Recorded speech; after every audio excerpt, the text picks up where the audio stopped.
Alright guys, Nick here with another game dev video. So today we're going to be talking about a game that I've just finished and just uploaded as part of the finally finished something game jam.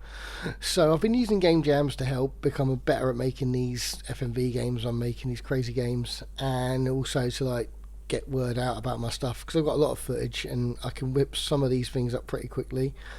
Some of them take longer. The bigger projects are the ones that take me longer, but the ones I can whip up in a couple of days, because obviously I've got all the footage already. I'm using game jams to obviously spread word about these crazy games I'm making. So I've got some time off work the last couple of weeks, so I've used it to nail down and then enter a few game jams and do some personal quick projects like the one I did last week by creating a game in 24 hours. So this time I wanted to do something different, and the finally finished something game jam came up, and it's ending like next week. So I thought, well, I'll take the opportunity to finally close the book on something that I made such a long time ago, and something that I can't say I'm not proud of anything I've made, because I'm proud of everything I've made. But there was one film that I made years ago that kind of always comes back to haunt me. Not always in negative ways, sometimes in positive ways, as I'll explain in the story. But basically, yeah, this film was something I made back when I was at university. So let's go back to 2008, and I was at university, and we were given a project to make. Well, I wouldn't say make a film. It was really just get some footage, 3 minutes worth of footage that would demonstrate all the new equipment we had. We had like a brand new media studio, and wanted us just to use some of the equipment and demonstrate something.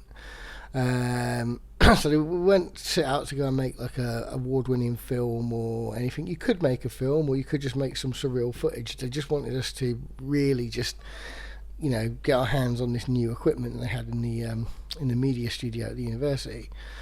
Now back then, this was like my first or second uni. I think it was just the start of my second year of university. So the first year was pretty much easy, and I was a mature student, so I went to university when I was like 27.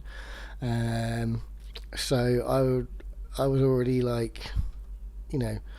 quite. All the stuff you learn in your first year, I knew most of it anyway, and I didn't have much of a childhood or teenage years anyway. So by the time I got to university at 27, I was living like a teenager again. All my classmates were like 18, 19 and 20, and I was like 27, and we were going out drinking and partying a lot. And I used to do a lot of stuff with my friend Mark, and we would go to classes, then we'd go out and get drunk or wasted, and then we sat up all night watching really bad movies, like bad horror movies, bad ninja movies, like the Godfrey Ho cut and paste style stuff, old B movies. And yeah, this was kind of our ritual. We'd go to class, go and get wasted, and then sit up all night watching crap films and talking about making crap films. And because we were given this project, one night we were particularly off our heads, and we decided that we'd start writing a script.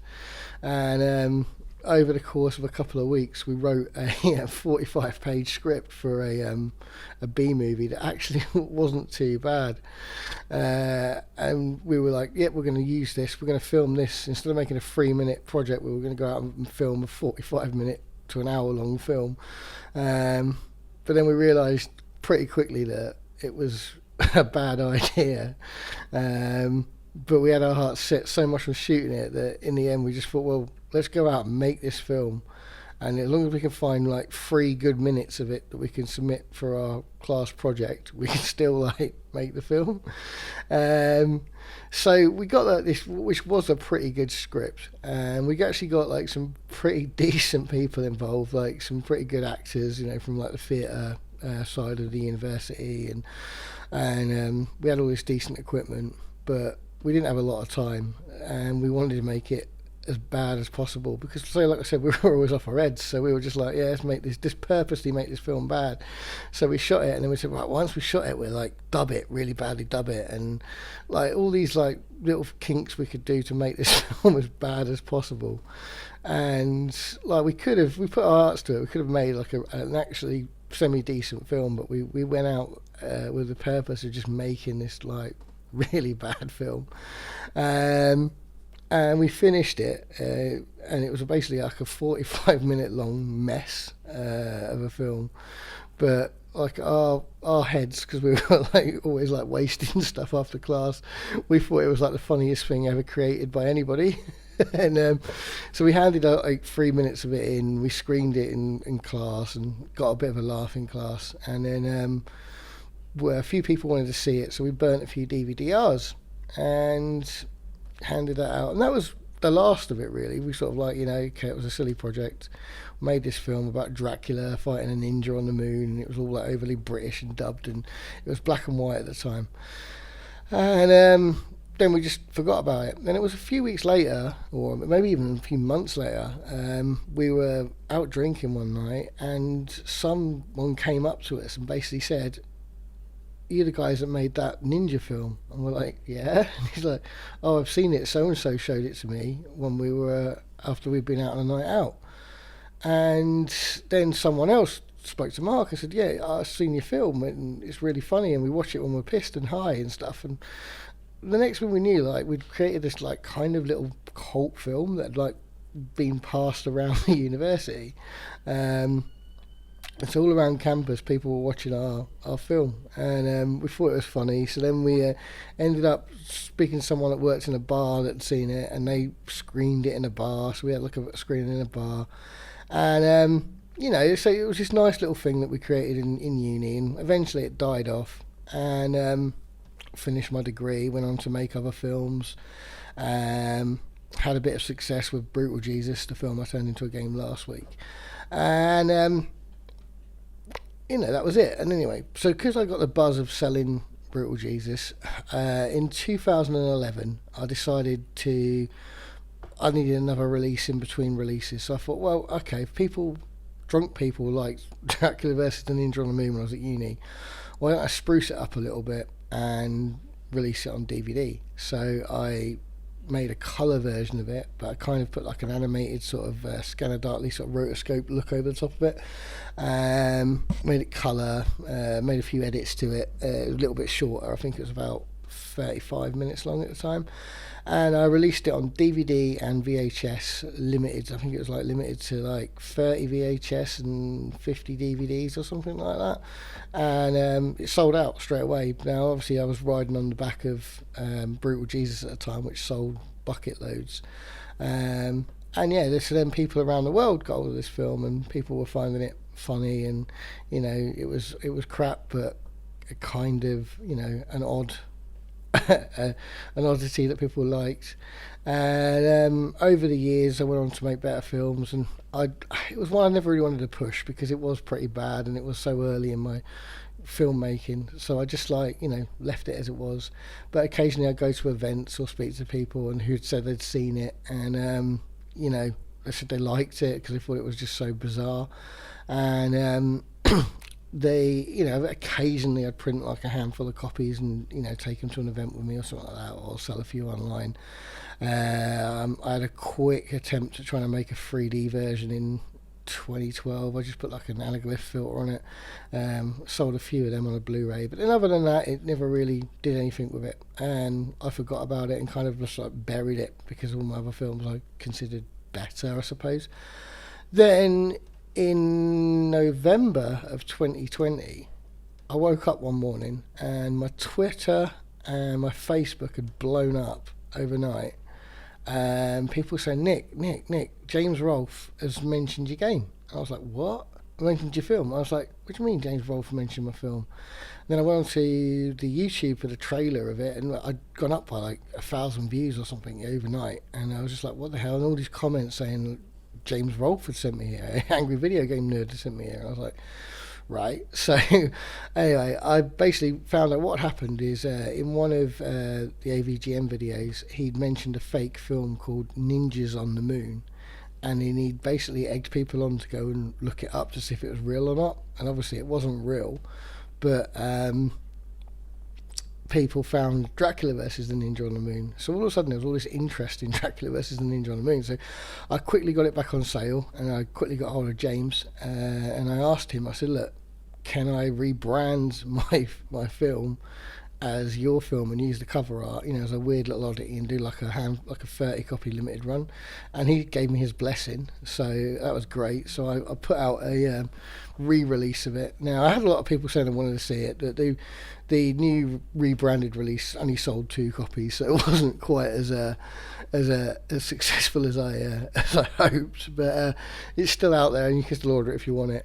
But yeah, so that brought this film back into the limelight. So when I saw this finally finished something jam, I decided that probably like the best idea would be to finally close the book on Dracula versus the Ninja on the Moon once and for all. Like, just turn it into a game and just leave it. No more re-releases, no more edits, no more me just like hiding it. It's out there as a game for free forever, so it's done. So my finally finish it basically was to finally finish Dracula vs. the Ninja on the Moon, turn it into a game and leave it there.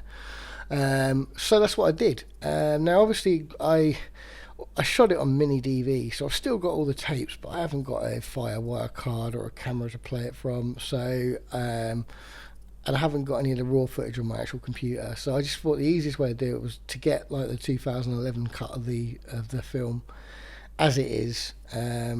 Clean it up a little tiny bit, remove a few bits of music and just cut a few bits around it, and I just basically cut it into sections.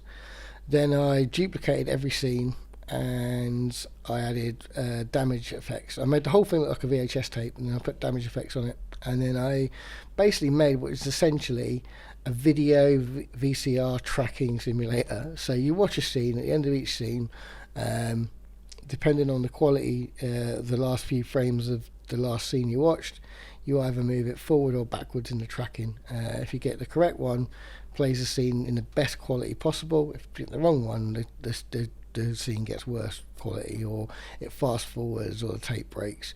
But essentially you're always going to watch through the whole film, but you might like miss bits or get like worse quality on other bits. So that was a very simple idea for a game jam game, and I spent a few days putting it together. Now it was easy for me to turn it into a game, and the game side of it was pretty simple. It didn't take much work at all. What took the work was editing the clips down, putting the effects on, rendering them all out. It took ages, and yeah, it was weird actually, because of I don't think it was like the computer. I think it was just like the fact I've had a busy week. But yeah, it did seem to go on forever, like all week. Like I've had everything set up to make it for the last week, but it's basically taken me all week to get all the clips rendered and converted and put into the engine. But yeah, it's up there now. I've woken up this morning. I've already had some feedback and some playthrough videos on YouTube for it. People seem to dig it. So, it's another game under my belt if you want to check it out. But yeah, Dracula versus the Ninja on the Moon. Certainly a bizarre one, very silly, but yeah, very simple fun. So yeah, it's another game, another week. That's like 3 games in the last 3 weeks I've completed, which is pretty crazy. I'm entering another game jam this week, and then I'll probably just focus on next month's Steam release. So yeah, please like, comment, subscribe, and support me in any way you can. Whether that be make a gameplay of one of my games, share my games, support me on Patreon and get exclusive games that no one else in the world can get. At the moment, we've got one exclusive game coming out in the next couple of weeks. Sensory Disturbance, and as it stands, only one person in the world is getting that game, because we've got one Patreon supporter at that tier. So yeah, please support me on Patreon, please tweet me, do whatever you like, but yeah, just support me, support FMV games, indie games in general, and I'll speak to you all soon, guys. Bye.